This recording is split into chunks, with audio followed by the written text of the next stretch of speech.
En nombre del Padre, del Hijo y del Espíritu Santo. Amén. Ven, Espíritu Santo, llena los corazones de tus fieles y enciende en ellos el fuego de tu amor. Envía tu Espíritu Creador y se renovará la paz de la tierra. Oremos, oh Dios, que has iluminado los corazones de tus hijos con la luz del Espíritu Santo. Haznos dóciles a sus inspiraciones para buscar siempre el bien y gozar de su consuelo. Por Cristo nuestro Señor. Dios te salve María, llena Amén. eres de gracia, el Señor es contigo. Bendita tú eres entre todas las mujeres y bendito es el fruto de tu vientre Jesús.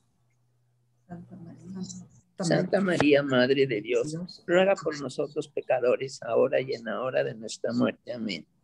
Gloria al Padre y al Hijo y al Espíritu Santo. Ahora en el principio. Como era en un principio, ahora y siempre, por los siglos de los siglos. Amén. Amén. Cristo Rey nuestro, venga tu reino. Venga tu reino. Virgen prudentísima María, Madre de la Iglesia, ruega por nosotros. En nombre del Padre, del Hijo y del Espíritu Santo. Amén. Bueno, ahora sí es tiempo de apagar micrófonos y vamos hoy a continuar con el dogma de María, Madre de Dios. En un principio pensaba acabar el dogma de la maternidad divina y comenzar con el de la virginidad, de María siempre virgen. Pero pensando lo mejor, creo que hoy voy a acabar solamente maternidad divina. Va a ser un círculo un poco más corto, pero lo que no quiero es estar siempre luego ya con pedacitos. Creo que los siguientes dogmas sí los voy a acabar en una sola clase. Entonces prefiero tener como que todo el dogma de la María siempre virgen, el de la Inmaculada, como completos en su clase cada uno. Entonces, como les digo, va a ser hoy un poco más cortito, pero vamos a acabar este. Vamos a hacer primero como una síntesis de lo que ya vimos. Primero vimos que era un dogma y dijimos que un dogma es una verdad que Dios ha revelado y que la Iglesia la ha proclamado como verdad, como algo que tenemos que creer. No es algo que la Iglesia se invente, sino que es algo revelado por Dios y simplemente que la Iglesia lo que hace es decir, esto ha sido revelado por Dios y hay que creerlo para ser católicos. Después vimos que era el magisterio de la Iglesia y dijimos que es el oficio de enseñar con autoridad, una autoridad que le viene de Dios, de enseñar el Evangelio en nombre de Cristo, guiada por ¿quién? Por el Espíritu Santo. Es decir, lo que la Iglesia enseña es lo que el Espíritu Santo le ha dicho que es dado por Dios, revelado por Dios. Y Jesucristo se los dejó claramente, le dejó a Pedro como las llaves de la iglesia, tú eres Pedro y sobre esta piedra edificaré mi iglesia. Y también les dijo, lo que ustedes aten quedará atado, lo que desaten quedará desatado. Y ha sido pues sí, desde el principio los apóstoles cuando había un problema se reunían para decir que era la verdad correcta. Entonces, la Iglesia, digamos que a lo largo del tiempo ha ido proclamando, diciendo, esto es verdad, y a veces lo ha proclamado como dogma, y todo ese conjunto de dogmas, pues son el magisterio eclesial, ¿no? Es lo que la Iglesia nos enseña. Y esto se ha ido, pues, formando a lo largo de los siglos. En un principio, pues, no había ni qué decir, simplemente los apóstoles iban enseñando y proclamando, pues, lo que habían recibido de Cristo. Acuérdense que a partir de Pentecostés, el Espíritu Santo ahora sí que les dice lo que tienen que, les aclara todas las verdades y ellos empiezan a a enseñar. Y así se va sucediendo a lo largo de las generaciones. Cada quien va proclamando lo que ha recibido. Llega momentos en que se empiezan a decir cosas que no son doctrina verdadera, y es cuando empiezan a proclamarse los dogmas. El primer dogma que empezamos a ver es el de la maternidad divina. Este es el dogma esencial de la Virgen, y de aquí, de esto, digamos, se desprenden los demás dogmas, las demás, pues sí, verdades sobre la Santísima Virgen. Este dogma nos afirma dos verdades. Una, que María es verdadera madre, es decir, que tuvo un parto, que realmente engendró un hijo, y esto lo hizo como cualquier mujer, ¿no? María contribuyó a la formación de la naturaleza humana de Cristo en cuanto hombre. Es decir, Jesús tomó de María su cuerpo. Y, por otro lado, la segunda verdad que afirma el dogma de la maternidad divina es que María es verdadera Madre de Dios. Significa que ella concibió y dio a luz a la segunda persona de la Santísima Trinidad, no en cuanto a su naturaleza divina, porque esa fue creada antes de todos los tiempos, sino en cuanto a esta naturaleza humana que el Verbo asume. Después vimos todos los textos de la Sagrada Escritura que nos confirman esta maternidad divina. Vimos textos del Antiguo Testamento, pero bueno, por ejemplo, el de Isaías: he aquí que la Virgen concebirá y dará a luz un hijo, y le pondrás por nombre Emmanuel, que quiere decir Dios con nosotros. Y vimos los textos del Nuevo Testamento, que son mucho más claros, especialmente todos los de Lucas, los de Mateo, en que queda claro que cuando el ángel le dice, bueno, concebirás y darás a luz un hijo. Aquí, o sea, desde el principio queda claro con el anuncio del ángel que el que está engendrando, que el que va a engendrar es sin semilla de varón, que va a ser por obra del Espíritu Santo, y que el que va a nacer será hijo de Dios. Entonces vimos en todos los pasajes que existen y cómo, tanto en el Antiguo Testamento, pero sobre todo en el Nuevo Testamento, cómo queda clara la maternidad divina. Después hablamos de la tradición y los padres de la Iglesia. Ahí vimos cómo desde siempre se habló de María como Madre de Dios. Esa ha sido una verdad que ha sido siempre proclamada así. Y, por ejemplo, vimos desde San Ignacio de Antioquía, que nació en el año 35 después de Cristo, que conoció y fue discípulo de los apóstoles, y cómo eso van hablando como de María nació Jesús, y cómo, pues ahí se van, aunque no le ponen al principio el nombre de Madre de Dios, pues sí va quedando claro que es pues la Madre de Jesús y por lo tanto Madre de Dios, y cómo se empieza a usar ya el título de Madre de Dios en el siglo III. Es decir, en el año 200 y cacho, ya Orígenes dice claramente, le da el título Madre de Dios, y desde entonces siempre ya es común que todos ¿cómo se llama?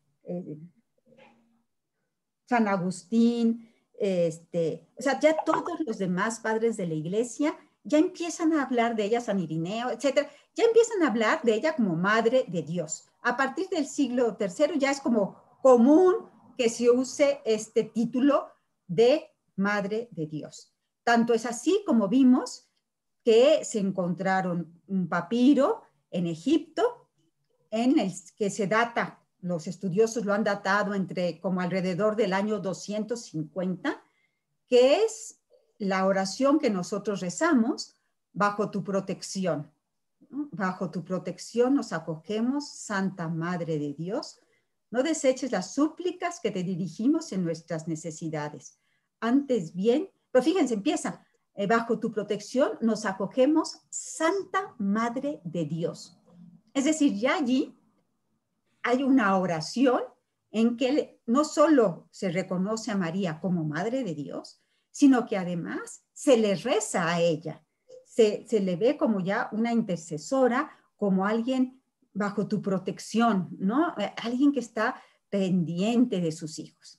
Entonces vimos cómo, pues sí, desde el principio ha sido algo proclamado, algo que ha estado en los evangelios y después ha seguido así como doctrina. Y luego vimos algunos errores cristológicos y mariológicos que había habido. Hablamos, por ejemplo, del docetismo, que es que decían los docetistas que Cristo tenía un cuerpo aparente, que no tenía un cuerpo real. Entonces, pues que María no podría ser madre de Dios, ¿verdad? Por supuesto. Después hablamos del adopcionismo, en el que decían que María había engendrado un hijo normal y que en algún momento Dios lo había adoptado como hijo. Muchos decían que esto había sido en el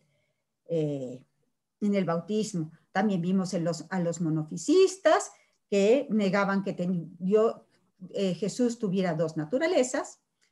Y por fin empezamos con esto de Nestorio, ¿no? De los nestorianos. Y ahí más o menos nos quedamos, porque es lo que vamos a ver realmente ahora ya con el magisterio de la iglesia. Vamos a ver qué dijo el magisterio, qué dice acerca de María, de la maternidad divina. Entonces, la enseñanza de la iglesia siempre ha sido unánime, ininterrumpida sobre este punto, que es fundamental del dogma católico, ¿no? Que María realmente es Madre de Dios. Esto se ve claramente en los credos, en los símbolos apostólicos, cuando nosotros rezamos el credo, en todos los símbolos que ha habido, se afirma que Jesucristo nació de María Virgen.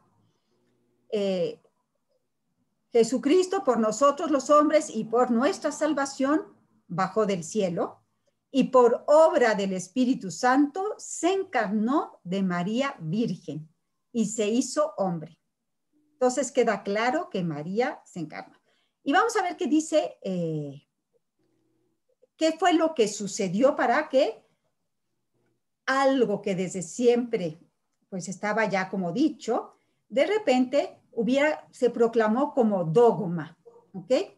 ¿Y qué fue lo que sucedió para que se tuviera que proclamar como dogma? Bueno, vamos a dar como un antecedente de lo que sucedió.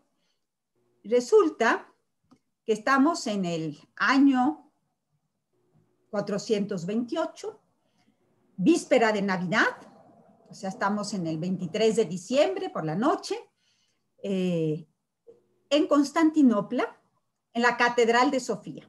Acuérdense que el Imperio Romano estaba dividido en el Imperio Romano de Oriente y en el de Occidente. Bueno, Constantinopla era la catedral, era la capital del Imperio Romano de Oriente. Por lo tanto, su obispo, su patriarca, pues era una persona muy importante, porque era el obispo de la capital del imperio. Entonces, estamos en esta Nochebuena, en la Catedral de Sofía, y está predicando un señor Proclo, ¿ok? Él pronunciaba un sermón de Navidad y entre el pueblo estaba sentado el patriarca, que era Nestorio, ¿ok? Y Proclo en el sermón dijo que María es madre de Dios. Y cuando Nestorio oye esto, no le gusta, considera que no es correcto. Y entonces cuando Proclo termina el sermón, Nestorio se levanta, sube al púlpito y corrige al predicador. Entonces le dice que no estaba de acuerdo con que se llamara a María Madre de Dios, que María era es templo de Dios. Pero, fíjense qué cosa decía, es templo de Dios, María es madre del templo, pero no madre del Dios que habita el templo. Decía que María sí había dado a luz a Jesús, pero pero no era madre del que habitaba dentro de Jesús, que era Dios, ¿no? Entonces, María no le había dado el ser a Dios, sino al templo en el que habita Dios. Bueno, y por lo tanto decía que no era madre de Dios.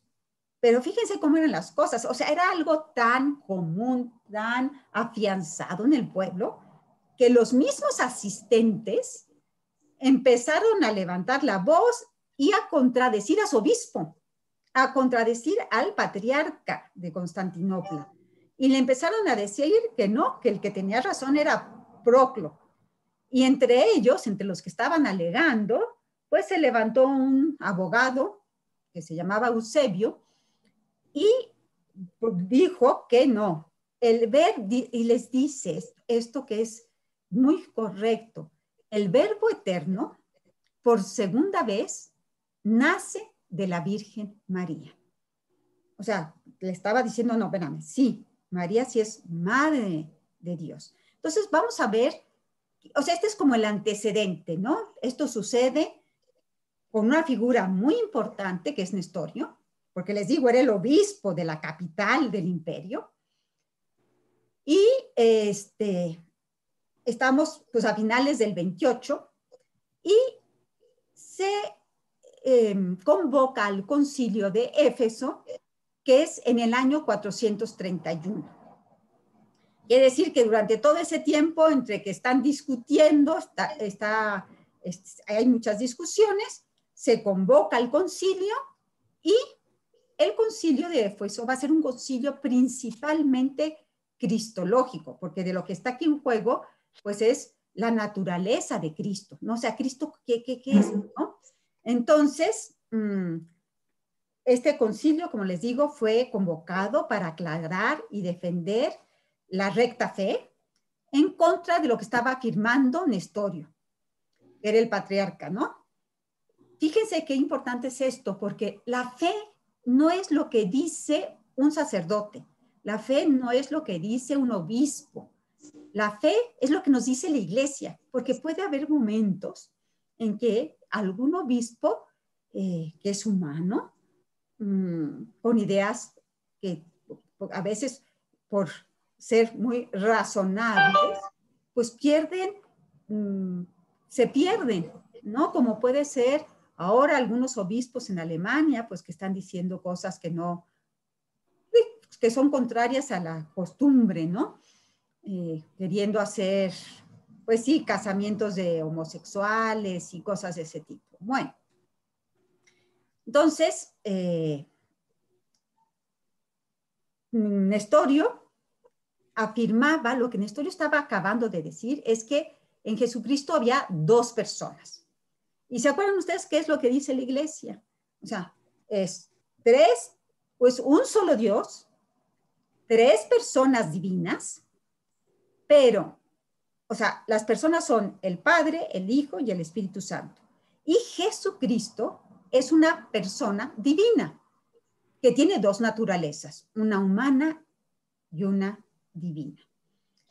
Entonces, al Nestorio afirmar que en Jesucristo hay dos personas, pues estaba mal. Y a veces nos puede pasar a nosotros, que decimos, ay, no, es que en Jesucristo hay dos personas. No, no, no. En Jesucristo hay dos naturalezas. Entonces, Nestorio lo decía en conclusión es que eran dos personas, una persona humana, una persona divina, y que estas naturalezas pues, no estaban unidas. Y por eso decía que María solo era madre de Jesús en cuanto hombre.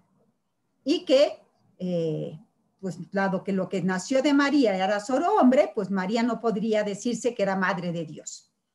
Se podía decir que era portadora de Dios, pero no madre de Dios. En este concilio también está, en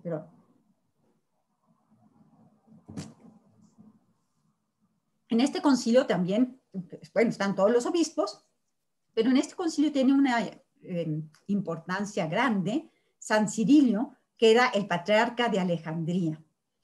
Y él sí decía, junto con todos los demás, que afirmaban que María es madre del Verbo de Dios hecho carne, madre de la única persona llamada Jesucristo, que es verdadero Dios y verdadero hombre, que es lo que siempre se ha dicho en la iglesia. Entonces, los padres conciliares van a defender y proclamar la fe recta como lo habían estado recibiendo de los primeros cristianos y como se había ido extendiendo a lo largo de los padres de la iglesia. Entonces, este concilio, que en principio es cristológico, pues va a tener implicaciones que van a ser mariológicas, porque si estamos diciendo que hay una sola persona con dos naturalezas, pues lo que nace de María es una persona, y esa persona es divina. Y por eso se le puede decir Madre de Dios. Luego vamos a hacer algunas aclaraciones a esto, para que tampoco haya malentendidos. Pero bueno, entonces, sobre todo lo que el concilio quiere subrayar es que en Jesús no hay dos sujetos, es decir, no hay dos Jesuses. María no parió a unos gemelos, uno que iba a ser Dios y otro que era hombre, no. María parió a una persona. Hay una única persona y esta persona es Dios, es una persona divina que tiene una naturaleza humana. Y por eso María, al engendrar esta naturaleza humana, se hace madre de la única persona, que es Dios. Y por lo tanto, ahí se empieza a usar este título de Theotokos, que significa madre de Dios o la que parió a Dios. Entonces, no es que Jesús tenga como hombre, tenga a María por madre, y Jesús, en cuanto a Dios, tenga por padre a Dios. Porque pues estamos diciendo que no son dos personas, sino que Jesús solo hay uno, y es cierto que tiene por padre a Dios desde el inicio de los siglos, pero en el momento en que se encarna, tiene a María por madre. Y dado que es una sola persona, la que nace, o sea, lo que nace es una persona, y esta persona es divina, con dos naturalezas.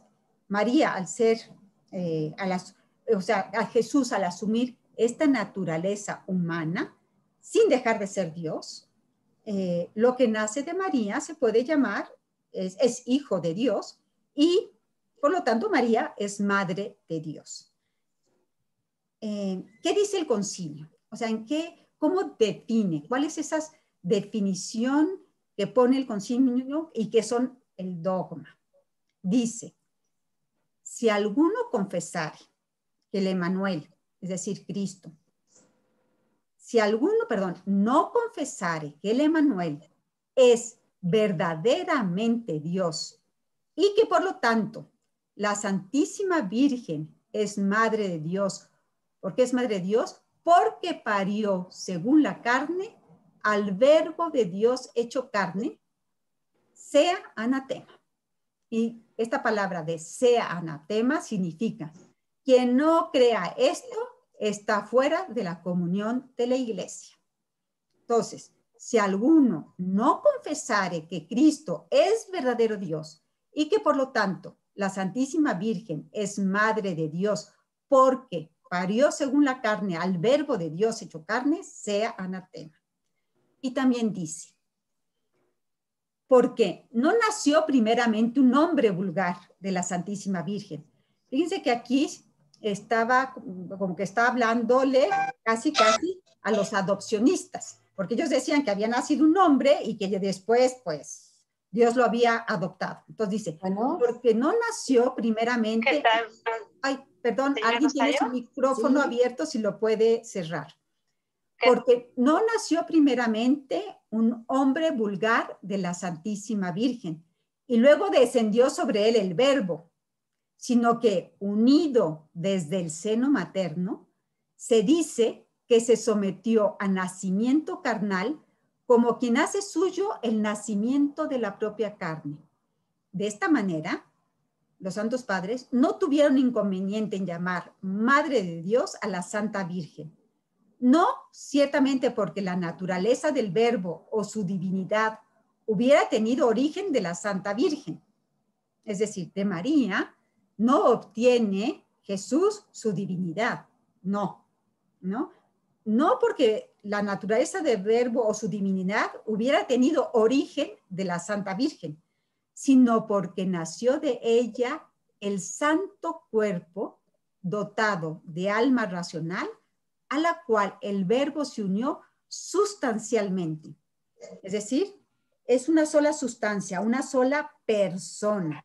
Por lo tanto, se dice que el Verbo nació según la carne. Lo que está diciendo es todo este párrafo tan largo, es, en definitiva, que la segunda persona de la Santísima Trinidad, desde el momento en que es concebido Cristo, o sea, que desde el momento en que, acuérdense que María puso su óvulo y el Espíritu Santo fue el que fecundó a este óvulo. Entonces, desde el momento en que se une el Verbo Divino a este aquí, lo que se engendra, lo que nace, es Dios hecho carne. Es Dios que toma una naturaleza humana. Se quedará también con su naturaleza divina. Pero todo eso es cristología, ¿eh? Pero bueno, es necesario para entender también la mariología. Entonces, Cristo, al tener dos naturalezas, una humana y una divina, pero la persona es, acuérdense no olvidar, la persona es divina, pero tiene dos naturalezas. Y por lo tanto Cristo es verdadero Dios y verdadero hombre. Si quieren, las que tomaron conmigo credo, ahí lo vimos un poco más, cómo son estas naturalezas humana y divina de Cristo. Entonces, aquí sí lo que queda clarísimo es que lo que nace de María es el Verbo de Dios, ¿no? Y de él toma carne. San Cirilo, que es el principal opositor de Nestorio, dice, me extraña en gran manera que haya alguien que tenga duda alguna de si la Santísima Virgen ha de ser llamada Madre de Dios. En efecto, si nuestro Señor Jesucristo es Dios, estamos hablando, si Jesucristo es Dios, ¿por qué razón la Santísima Virgen que lo dio a luz no ha de ser llamada Madre de Dios? Entonces, si Jesucristo es Dios, ¿por qué la que le dio a luz no ha de ser llamada Madre de Dios? Esta es la fe que nos transmitieron los discípulos del Señor. Y así nos lo han enseñado también los santos padres.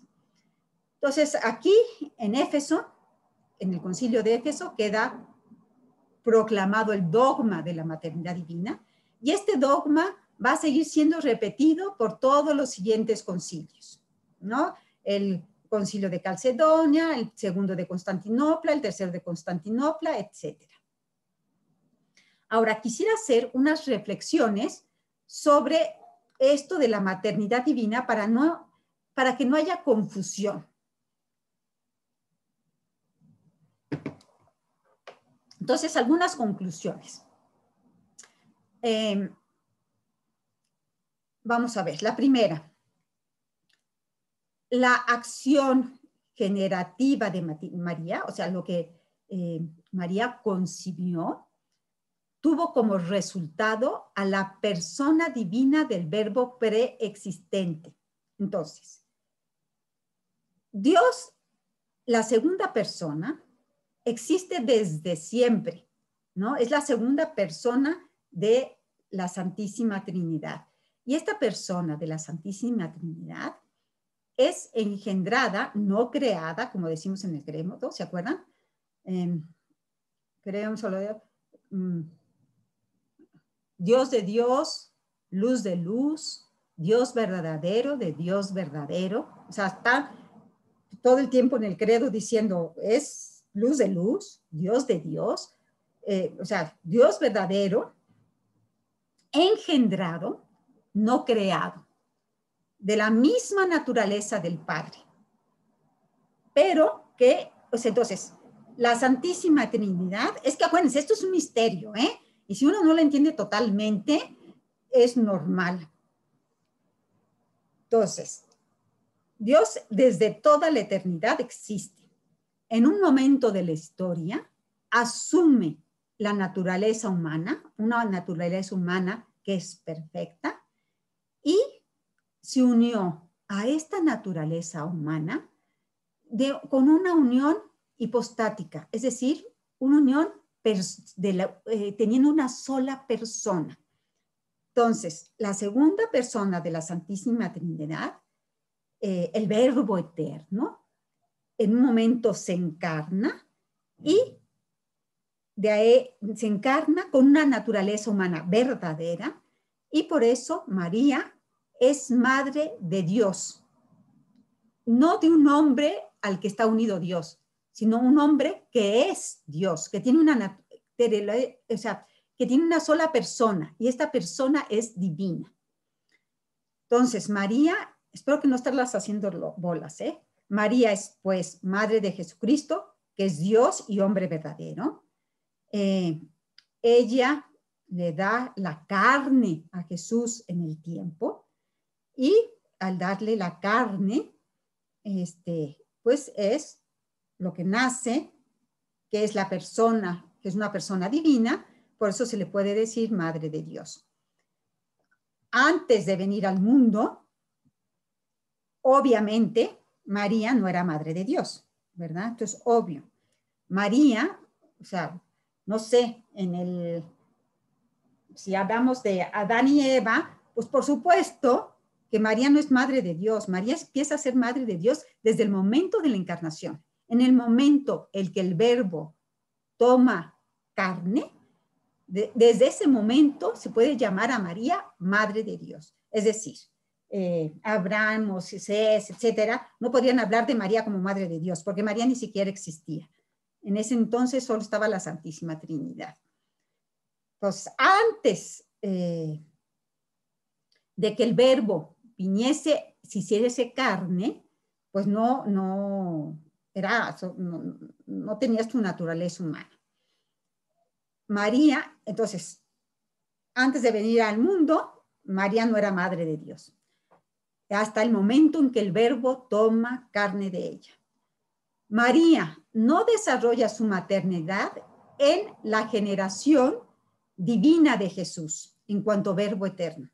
Jesús es solo, ¿se acuerdan cuando se habla de la Santísima Trinidad? Que está, desde toda la eternidad está el Padre. El Padre, desde toda la eternidad, cuando se piensa, su pensamiento es perfecto, y lo que piensa y lo que engendra es al Verbo. Es decir, que es la misma imagen de Dios, pero lo que se piensa, si nosotros pensamos silla, vemos una silla en nuestra cabeza, ¿no? Como la queramos ver. El Padre, cuando se piensa, es tan perfecto que lo que piensa de sí mismo es el Verbo, que es también Dios, es Dios de Dios. Entonces, bueno, esto se ve en Cristología. Lo que quiero decir es, este Verbo que existía desde toda la eternidad, igual que el Espíritu Santo, pues María no engendra a este Dios, ¿no? La segunda persona es engendrada divinamente por el Padre, y esto es desde toda la eternidad. El Verbo es engendrado por el Padre, no es creado por el Padre, es engendrado. Es Dios de Dios, luz de luz. Por eso, también se tiene que decir que María no es madre de Dios en sentido figurado. No es en sentido figurado, es en sentido pleno, en el sentido de que ella engendra a una persona. O sea, es cierto que lo que ella le da es la naturaleza humana, pero la persona que nace es divina. Y por eso María es verdaderamente Madre de Dios. María, también hay que decir que no es madre de la Santísima Trinidad. Es madre de Jesús. Es madre de la segunda persona que toma la naturaleza humana de ella. Su relación de maternidad es solo con Jesús. Por eso se dice que María, no sé, cuando se reza el rosario, muchos dicen algo así como que María, hija de Dios, madre de Jesucristo, esposa del Espíritu Santo. ¿Por qué? Porque efectivamente María no es madre del Padre, es hija del Padre, como cualquiera de nosotros, pero sí es madre de la segunda persona en el momento en que se encarna. Entonces, es una maternidad que tiene que ver con su relación con Jesús en el tiempo. Y creo que con eso, no. Y de aquí también se sigue, que esto sería lo último, de aquí también se sigue que